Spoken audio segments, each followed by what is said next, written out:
Son las 6:58. Buenos días, dominicanos, dominicanas, ciudadanos, ciudadanas del mundo. Julio Martínez Pozo. Los comentarios de los temas más importantes en el programa de mayor influencia de la radio y la televisión nacionales.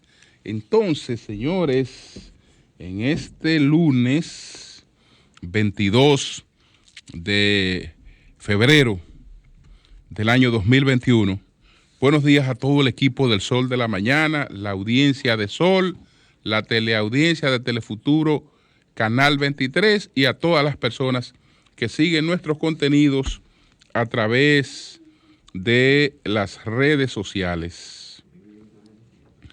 Bueno, tenemos en nuestros temas, está esta situación que se ha dado con el secuestro de dos dominicanos en Haití.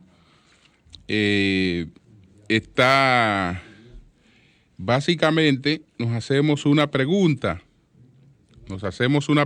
a propósito de un planteamiento que ha hecho el presidente Luis Abinader.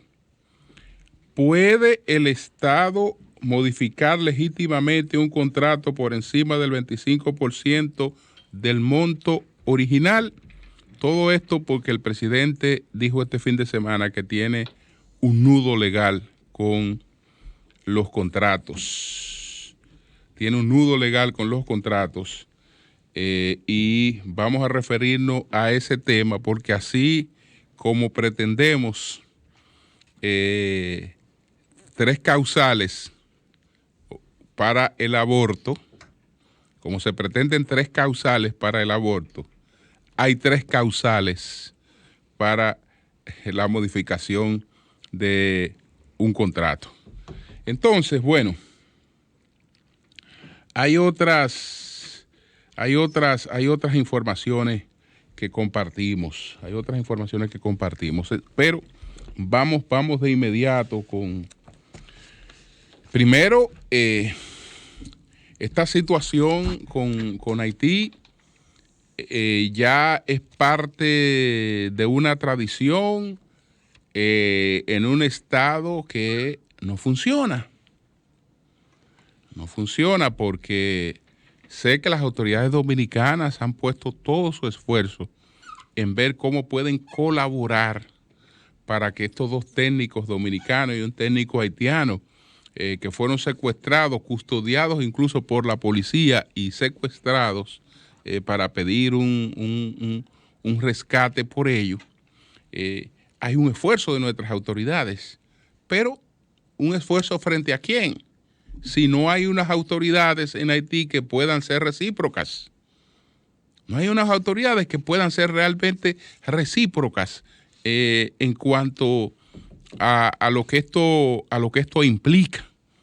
Entonces, desear que ocurra algo parecido a lo que ocurrió con el pastor adventista, el jefe de la iglesia adventista para la región, que el pasado 24 de diciembre, Eli Henry fue secuestrado en Haití cuando iba a cenar con su familia después de haber salido de un centro hospitalario adventista que opera en Haití. Pues fue secuestrado. Se pidió un rescate, se ignora si el rescate se pagó, pero lo importante es que el pastor Eli Henry y su hija pues fueron devueltos al seno de su familia sanos y salvos.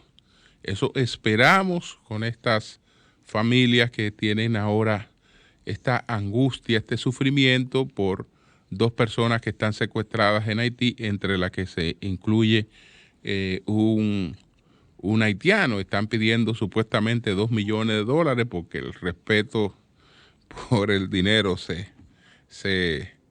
ha perdido. Se habla de $2 millones como si se estuviera hablando de cualquier suma, pero ya veremos. Ojalá que lo importante es la vida de esta gente. Lo importante es que esta gente pues se aparezca con vida y hay que limitar las actividades en un país donde no hay seguridad absolutamente para nada. Hay que limitar las actividades porque en verdad son ampliamente riesgosas. ¿Qué pasa con el comercio entre Haití y la República Dominicana? Que alguna gente dice, mira, vivimos de espaldas a Haití. Nosotros en términos comerciales deberíamos tener oficinas formales de comercio en Haití. Yo quiero saber qué vendedor, qué gerente de ventas, pues acepta ese encargo. ¿Qué gerente de venta acepta ese encargo? Usted le propone a su gerente de venta, mira, yo quiero que usted se me vaya a Haití de vez en cuando, que usted vaya a hacer reuniones, etcétera, y el gerente de venta lo va a mandar a usted. Mire, vaya usted, no hay problema. Es decir, no hay quien haga formalmente ninguna actividad ahí. ¿Por qué? Justamente por eso. Justamente por eso. Entonces, por eso es que el comercio tiene ese grado de informalidad. ¿Cómo se comercia entre Haití y la República Dominicana? Bueno, comerciantes haitianos hacen sus gestiones de compra en la República Dominicana, mandan su dinero, se le entrega en la frontera, pero de ahí nadie pasa. De ahí nadie pasa, que yo voy a cobrar un dinero que me tienen en Haití de una mercancía que yo he puesto para allá, yo voy a ir directamente a cobrar ese dinero. Bueno, sería bueno que el día que lo haga usted deje toda su cosa organizada, porque ya se sabe a lo que se expone. Ya se sabe a lo que se expone. Entonces, tenemos todo que tener conciencia de esto. Andar por Haití no es andar paseando. En Haití no hay seguridad para nadie. Que ¿por qué los medios dominicanos no le dan cobertura a los procesos en Haití, que vivimos de espalda a Haití? Pero cuando se le dio cobertura, la última vez que hubo una cobertura importante de medios dominicanos a procesos en Haití, vino un camarógrafo muerto. Entonces, ¿qué medio en esa circunstancia envía a nadie a un país? ¿A cambio de qué? ¿A cambio de qué? Entonces, esa es la situación, pero estaremos pendientes y ojalá que estas personas, son dos técnicos que estaban en una filmación de una película, más el guía que fueron secuestrados en Puerto Príncipe, Haití. Entonces, bueno, está también el tema de la ampliación del comité político del PLD, al que haremos referencia. Pero hay unas declaraciones que no quiero una precisión que no quiero dejar pasar por alto. Porque estas son unas precisiones que hace el gerente financiero, el que fuera gerente financiero del Ministerio de Obras Públicas.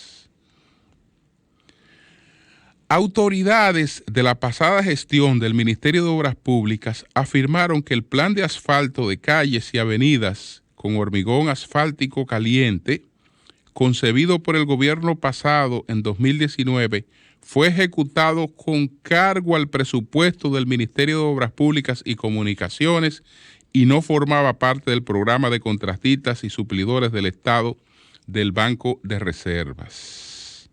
Ramón Enibar, encargado de la unidad ejecutora de la pasada gestión, dijo que ese monto ascendió a unos 11.250 millones y de ellos, antes del 16 de agosto pasado, se pagaron obras ejecutadas por valor de 6.884.9 millones, quedando pendientes de ejecutar trabajos por unos 4.365 millones. El plan de hormigón asfáltico caliente contempló la firma de contratos entre el Ministerio de Obras Públicas y 38 empresas a nivel nacional. 37 de esos contratos fueron por valor de 300 millones cada uno. ¿Por qué es importante destacar esta información? Porque ustedes saben que, como aquí se juzga en los medios y hay muchas mentiras que se transfieren como tales, lamentablemente el Ministerio Público hizo colar una información que no era correcta. Porque cuando ha hablado de la investigación que se está haciendo al ex ministro de Hacienda, ha dicho que entre otras cosas se está investigando los pagos de hormigón asfáltico caliente por 11,000 millones y tanto. Y resulta que esos pagos no se hicieron por esa vía, sino que esos pagos correspondieron al presupuesto del Ministerio de Obras Públicas. De manera que todos los medios que han repetido que al señor Donald se le está investigando por eso, se hicieron eco de una información incorrecta que a la vez le fue servida de manera incorrecta. Porque no es verdad que eso está en ese proceso. Y ya vemos estas precisiones de cómo se produjo este pago que hace el encargado de la unidad ejecutora de esos pagos, el que fuera encargado de la unidad ejecutora de esos pagos en el Ministerio de Obras Públicas. Ya expliqué que hay otra cosa que es lo que generó este escándalo, que eso estará conexo con lo que voy a hablar de la pregunta frente a lo que plantea el presidente. Y es el hecho, señores, de que toda la labor administrativa del Estado, lo que es mover cualquier papel, presentarlo como un acto de corrupción o presentarlo como un acto irregular, pues es un entrampamiento que va a afectar y ya está afectando a este gobierno. Pero antes de adentrarme en ese tema, quiero pedir, señores, por favor, Ministerio de Salud Pública, busquen otra explicación a la anulación de los contratos para la compra de jeringuillas. Busquen otra explicación, por favor. Pero otra explicación. Usted sabe lo que es decir que una licitación montada, bueno, remitimos la documentación, ahí está la apropiación de la certificación de apropiación de los fondos para esa licitación, la certificación del gerente financiero de que está la apropiación de los fondos y luego el documento en el que el comité de compra hace la suspensión del proceso. Entonces, la suspensión del proceso, lo que se plantea es que el país va a dejar sin efecto una licitación porque como nos están llegando donaciones de jeringuillas, nosotros nos vamos a sentar a esperar a ver qué nos llega por la donación y después entonces es que vamos a salir a hacer un proceso de licitación para la compra de jeringuillas. Señores, y sobre esa base nosotros vamos a montar un proceso de vacunación exitoso. Si un país como este, que se va a sentar a esperar qué cantidad de jeringuillas le llegan donadas, para después entonces determinar qué compra o qué no compra. No, la verdad es que eso es para ponerse la mano en la cabeza. Porque entonces te dice, bueno, si así es que se va a llevar un proceso exitoso de vacunación, estamos presos. Porque yo me supongo que las jeringuillas no son perecederas. ¿Y qué problema hay que tengamos más, que nos lleguen donadas y que tengamos jeringuillas? Bueno, es nada más para el COVID que se usan. ¿Es nada más para el COVID o para todos los otros asuntos también no hay que usar, no hay que usarla? ¿Qué problema da eso? Señores, pero ustedes saben lo que es montar un proceso de licitación. ¿Cuándo lo vamos a montar? Cuando se inicie, cuando tengamos la vacunación. Ah, mira, ahora estamos parados, porque ahora hay que montar un proceso que lleva meses montarlo. Lleva meses montarlo, etcétera. Y no. Ahí debió pasar otra cosa. Porque es que la explicación es de niño, es absurda. Absurda. Es asusta.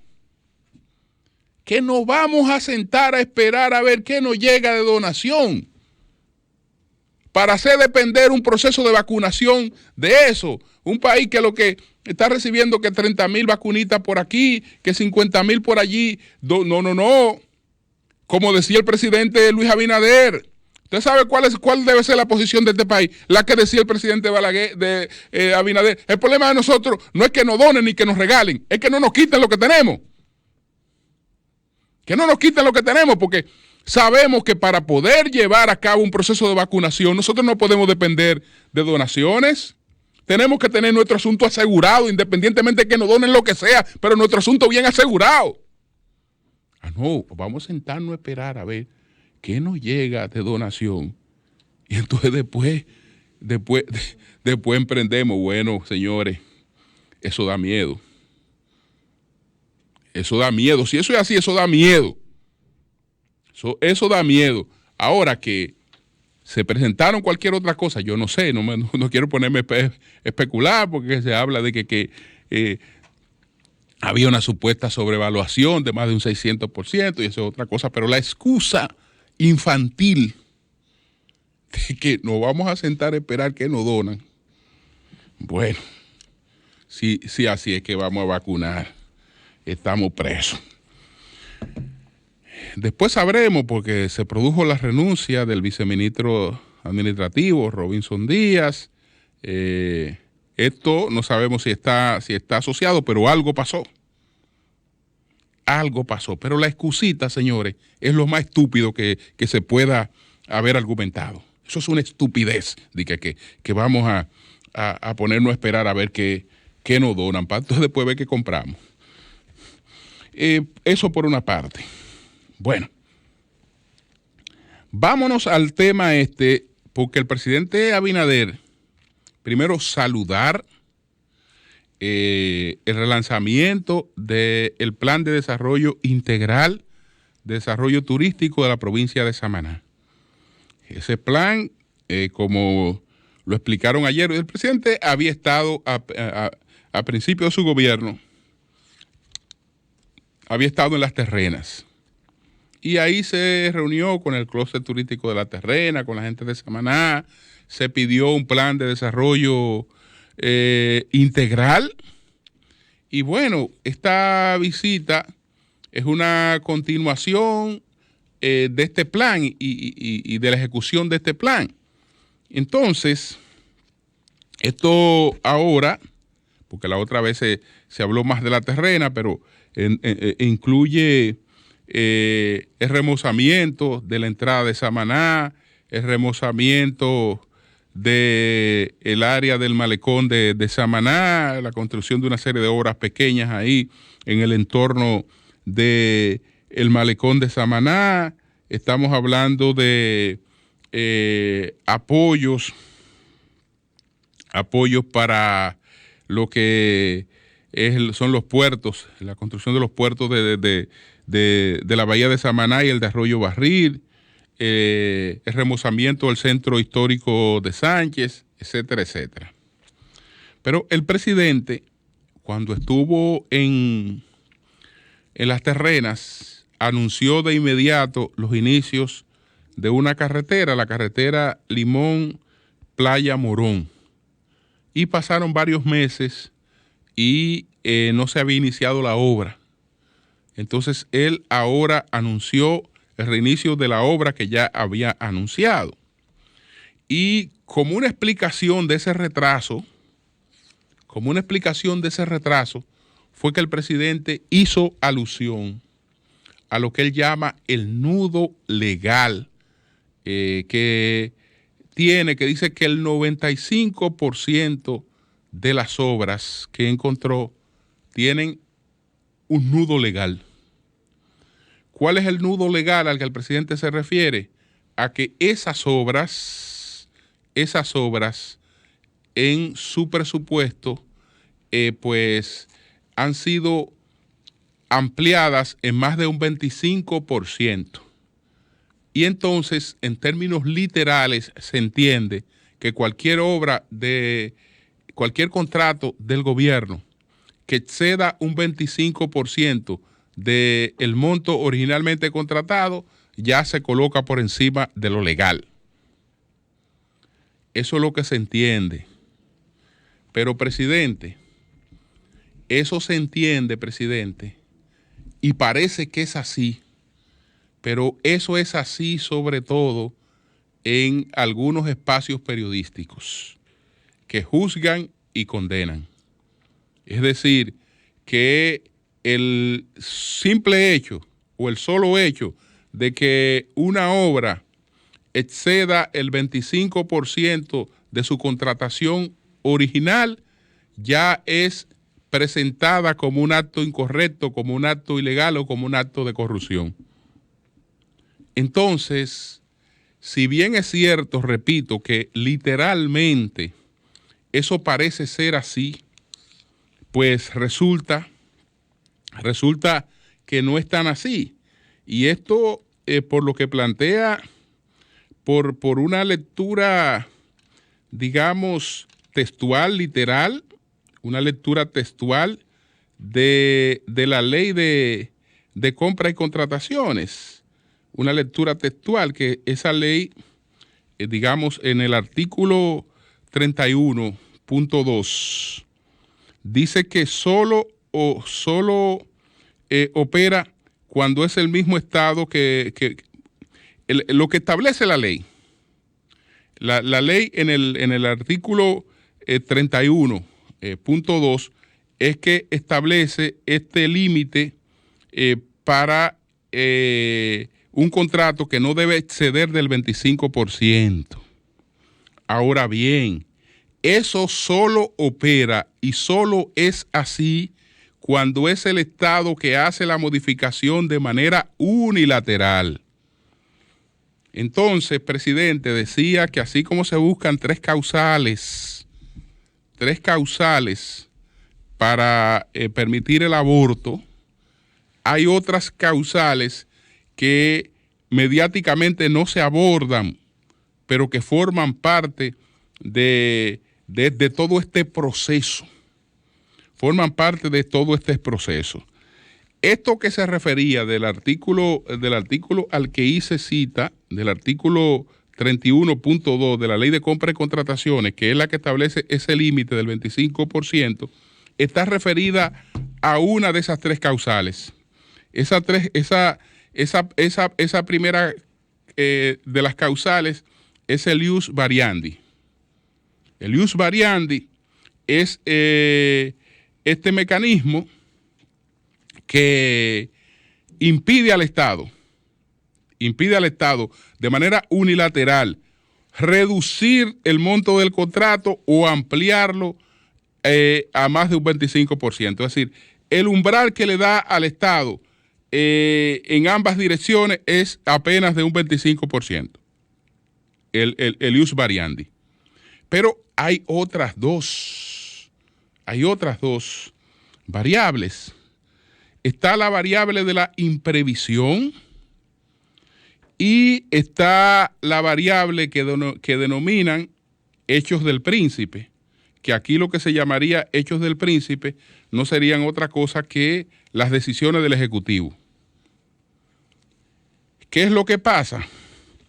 Que en toda contratación, aún de manera explícita o inexplícita, no importa que no esté incluso explícita, no importa que no esté literalmente redactado en el contrato, en todo contrato hay una cláusula de equilibrio. una cláusula de equilibrio o de ecuación económico-financiera. Es decir, cualquier contrato, aunque no lo establezca, está protegido por esa cláusula de equilibrio o ecuación económica financiera. Entonces, ¿qué pasa? Que está, por ejemplo, la variable de la imprevisión. ¿Qué significa la variable de la imprevisión? Si por razones que son ajenas al contratista, pero son también ajenas al contratante. Digamos que la pandemia del coronavirus.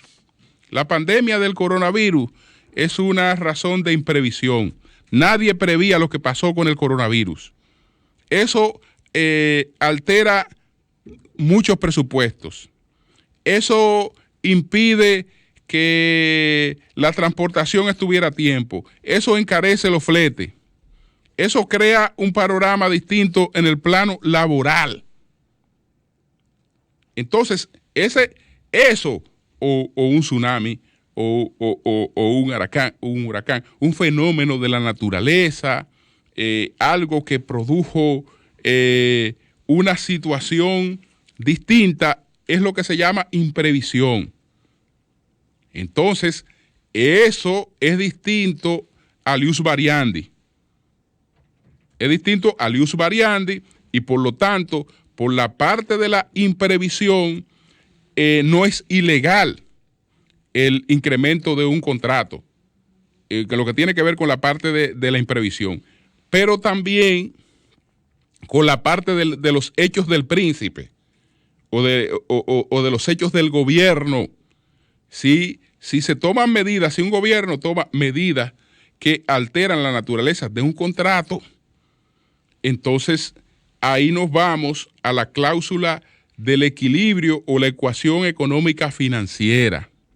Es decir, que una cosa es que cualquier contrato que en un medio se vea que este contrato ha excedido el 25%, no, esto es corrupción y robo. Y ya vamos a investigar esto para el PETCA, porque aquí hay corrupción y robo. Bueno, eso para hacer show mediático y para titulares de prensa es robo y es irregularidad. Pero cuando se vaya al ejercicio de las normas contractuales, entonces hay que ver si una de estas tres variables, no solo la del ius variandi, que repito, que es la que limita al Estado de manera unilateral al 25%. De manera que sí se puede hacer una modificación legal de un contrato por encima de un 25%, siempre y cuando se hayan dado una de estas condicionantes. Ahora bien, si es una estafa, que ya es cosa distinta, porque usted está cobrando por lo que no se hizo, o las ubicaciones indican que lo que se hizo está por debajo de lo que se ha pagado, ya eso es otra cosa, ya eso sí es fraude. Ya eso es fraude, pero per se, lo que quiero decir es per se, aunque muchos medios o la gente entienda y se le esté haciendo creer y el propio gobierno se haya entrampado en eso, haciéndose creer que porque encontrara contratos que excedían el 25%, ya esos contratos estaban en la ilegalidad. No necesariamente. No necesariamente. Entonces, el gobierno tiene que seguir adelante, tiene que continuar estas obras y tiene entonces que verificar en cada uno de estos casos si alguna de estas variables, el ius variandi, la imprevisión o los hechos del príncipe han confluido en este caso. Eso es así. Pero ya sabemos que en otros lenguajes las cosas son totalmente distintas y nos llevamos el mundo por delante, pero en la gobernabilidad es sobre la base de la realidad. Sobre la base de la realidad. y sobre la base de los hechos y de que las cosas realmente operen y que las cosas echen para adelante.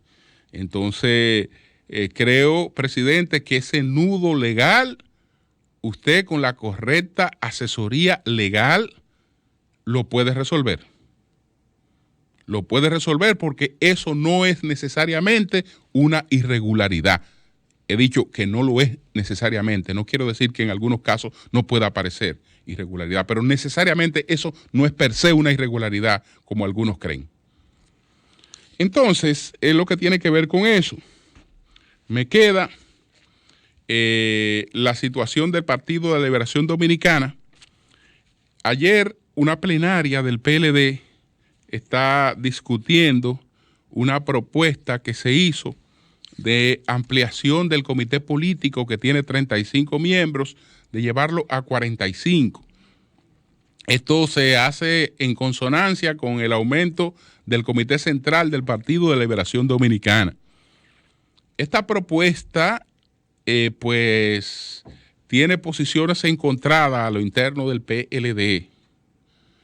No solo vimos el pronunciamiento de Reinaldo Pared, que entiende que se haría infuncional, de José Tomás Pérez, que opina lo mismo, Felucho Jiménez, desde que se produjo esta propuesta, me escribió haciéndome saber que él no la compartía, que él entiende que a más número, a más cantidad de integración de un organismo, se afecta la funcionabilidad de ese organismo. Es decir, en eso hay un acuerdo entre estos tres miembros del comité político del PLD, Reinaldo Pared, que ha renunciado a la membresía del comité político, pero es el secretario general en licencia, ¿no?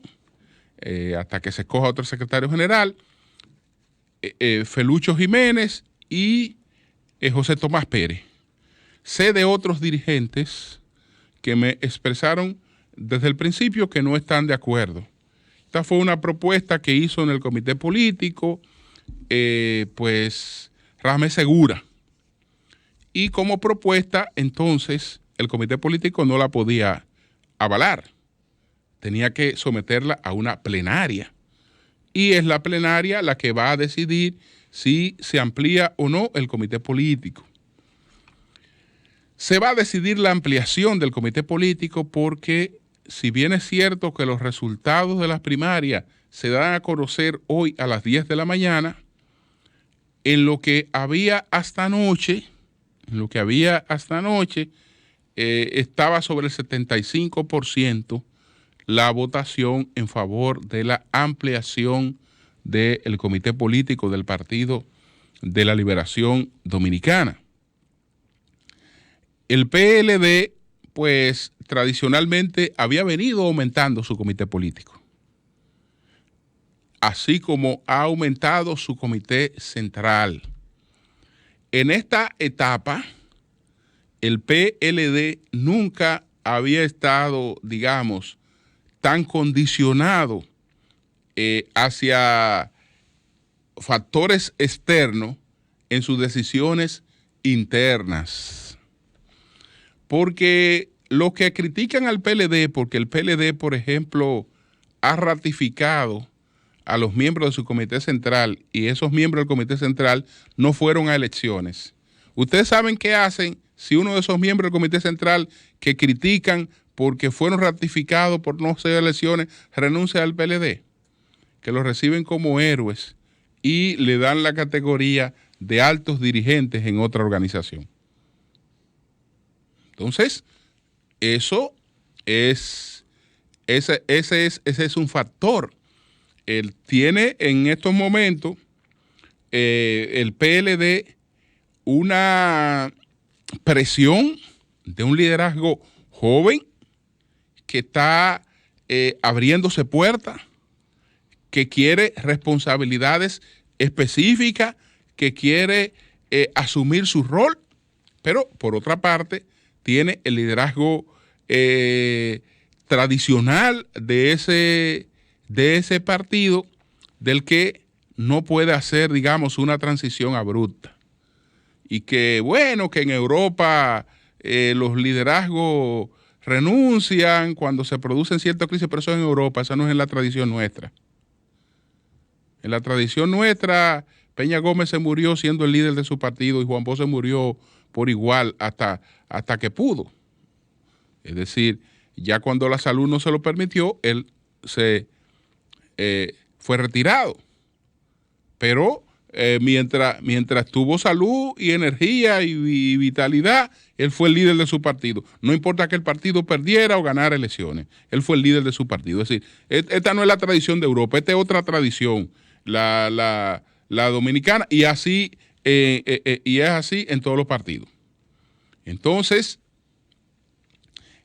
ahí están estas cuestiones, es decir, es un partido que tiene que pensar en lo que le conviene, pero tiene también que pensar en algunas consecuencias de sus hechos, en tratar de atravesar una coyuntura en la que está en el ojo de una persecución judicial, en la que tiene por otra parte la competencia de otra organización que se desprende de ella misma. Entonces, en esa coyuntura ha buscado algunas salidas salomónicas para tratar de atenuar lo menos posible la situación. Entonces, es verdad, Reinaldo, que un partido de 45 es inmanejable, pero también lo era el de 35. También lo era el de 35. Porque fue más o menos por esta situación de incluir nuevos sin dejar fuera lo que estaban, que se llevó a 35. Entonces, fíjense cómo se ha ido dando esta práctica y se ha continuado. Veremos entonces lo que pasa, pero creo que es un hecho. La ampliación del comité político del Partido de la Liberación Dominicana. Eso no lo va a hacer ni más ni menos funcional, ni creo que eso sea un hecho, digamos, fundamental en términos de lo que deba ser la recuperación política de ese partido. No creo que eso sea un hecho realmente que cambie significativamente todo el panorama. ¡Cambio y fuera!